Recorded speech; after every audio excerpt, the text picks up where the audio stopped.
Hello viewers, নতুন আরেকটি ব্লগে আপনাদের সবাইকে স্বাগতম। আশা করি আপনারা সবাই অনেক ভালো আছেন।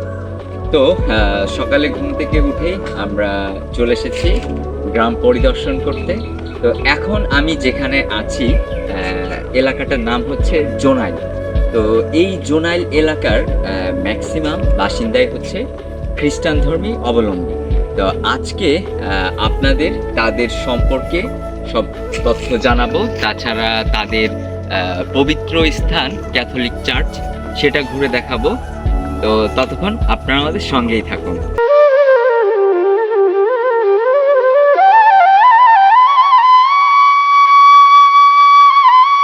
আমি এখন যেই এলাকাটাতে আছি সেই এলাকাটা আগে আপনাদের ঘুরিয়ে দেখাচ্ছি। আমাদের এই বাংলাদেশের জাতীয় ফল কাঁঠাল, অনেকেরই পছন্দ অনেকেরই অপছন্দ। এই কাঁঠাল গাছ মূলত বাড়ির আঙিনার আশপাশ দিয়েই লাগানো হয়ে থাকে।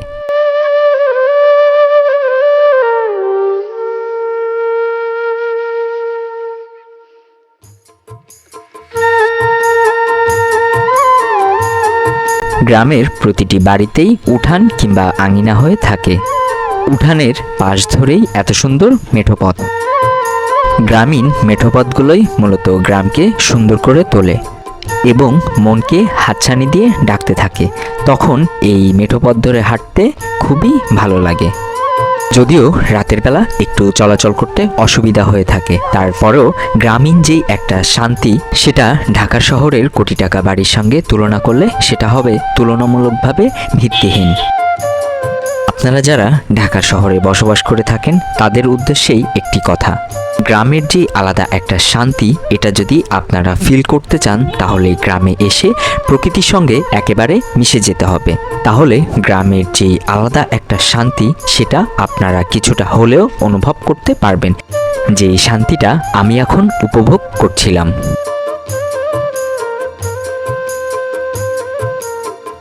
সুপ্রিয় দর্শক, আপনাদের আরও একটি ইন্টারেস্টিং ব্যাপার দেখা যাচ্ছে, সেটা হচ্ছে আমি এখন যেখানে দাঁড়িয়ে আছি এটা হচ্ছে জোনাইল গ্রামে দাঁড়িয়ে আছি। আর এই যে এখন আমি যেখানে দাঁড়িয়ে আছি এটা হচ্ছে আটগ্রাম। তো ব্যাপারটা আমার কাছে খুবই ইন্টারেস্টিং লেগেছে যে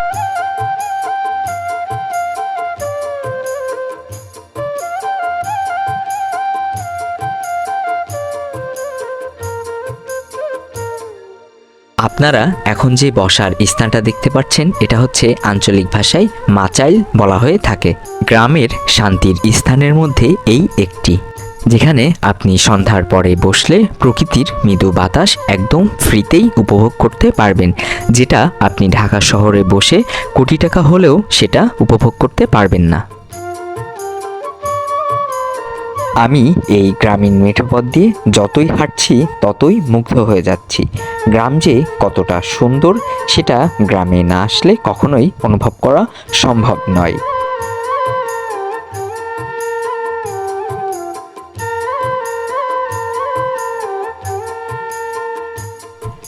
আমাদের আশপাশ দিয়ে যেই বাড়িগুলো দেখছেন সেগুলো সবই মূলত খ্রিস্টান পরিবার।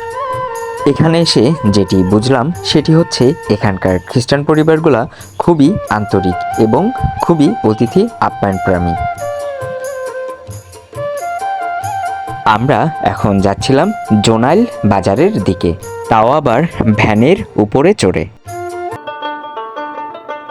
বন্ধুরা, এখন আমি চলে এসেছি জোনাইল বাজারে। এই বাজারটি মূলত 14টি গ্রাম মিলে একটি বাজার, অর্থাৎ 14টি গ্রামের মানুষ এই বাজারকে কেন্দ্র করেই পুঁজি করে থাকে।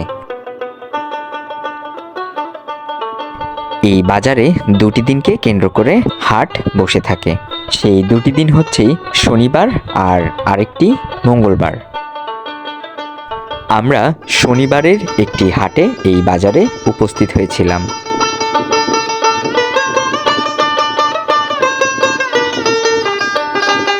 এই বাজারে যে সকল শাক, সবজি, মাছ, মাংস যা কিছু দেখছেন সবই টাটকা এবং ফরমালিন মুক্ত।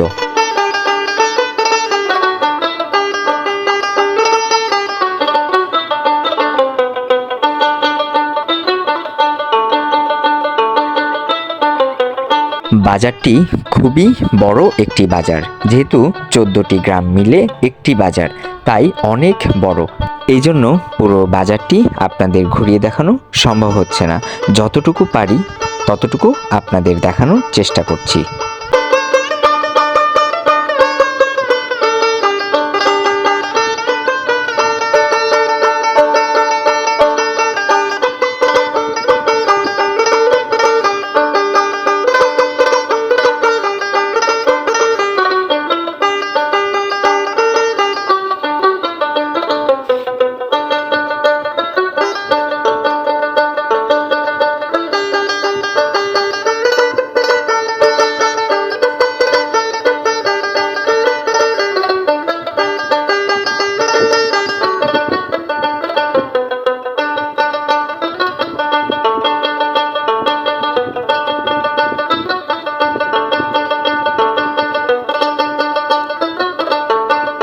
এই বাজারে অনেকক্ষণ ঘোরাঘুরি করে একটি জিনিসই বুঝতে পারলাম, আপনার জীবন ধারণের জন্য যা কিছু প্রয়োজন তার সব কিছুই এই বাজারে আপনি পেয়ে যাবেন।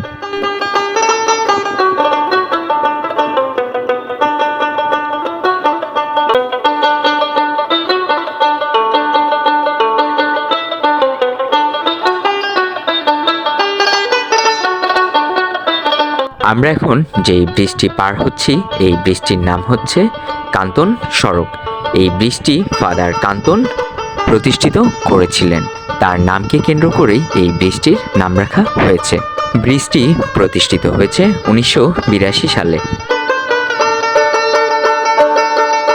এই জোনাল এলাকা গড়ে তুলতে ফাদার কান্তন ওনার বিশাল একটা অবদান রয়েছে।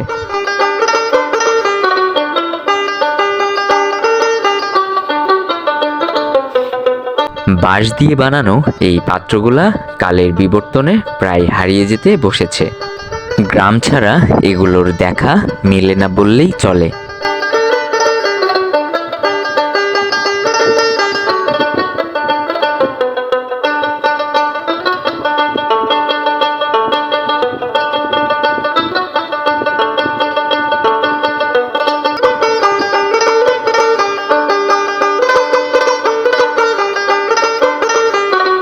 এই বাজারেরই একটি মিষ্টির দোকানে চলে এসেছিলাম।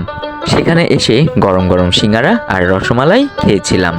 রসমালাইয়ের স্বাদটা এক কথায় বলা যায় অসাধারণ ছিল। এটার নাম কি ভাই? আমি তো জানি ঘুড়ি, এমনি কি ঘুড়ি এটা? ঢাউস ঘুড়ি।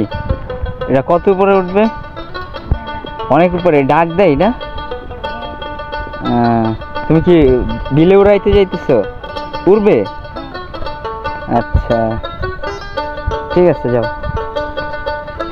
একটু টান দিয়ে উড়াইতে উড়াইতে যাও তো দেখি।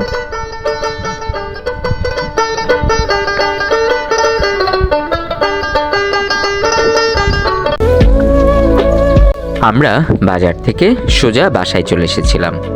বাসায় এসেই আমরা এই ছাদের উপর উঠেছিলাম। উঠেই দেখলাম প্রকৃতিটা এই ছাদ থেকে এত সুন্দর দেখা যাচ্ছিল, খুবই দৃষ্টিকাতর লাগছিল। আপনারা স্ক্রিনের উপর যা দেখতে পাচ্ছেন এগুলো হচ্ছে পানের বরজ।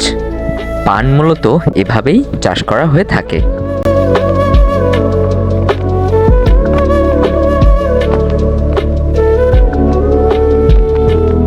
এগুলো হচ্ছে তাল গাছ। সবাই মিলে এই তাল গাছ থেকে তাল পেড়ে তালশাঁস খাওয়ার মজাটাই অন্যরকম।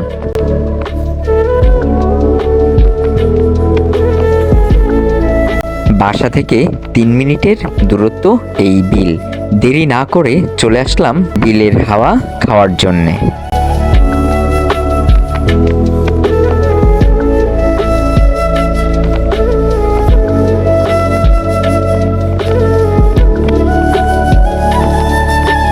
বিলের হাওয়া বাতাস খাওয়ার পরে আমরা রওনা দিলাম সেই ক্যাথলিক চার্চের দিকে।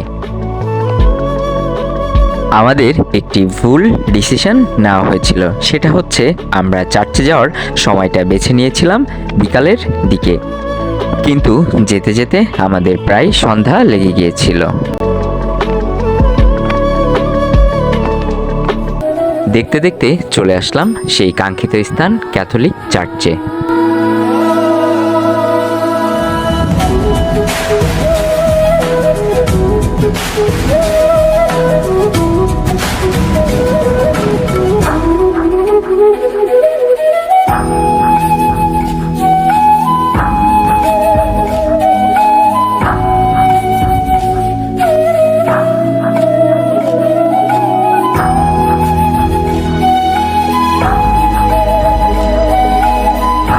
এই যে স্ক্রিনের উপর দেখতে পাচ্ছেন, ইনি হচ্ছেন যিশু।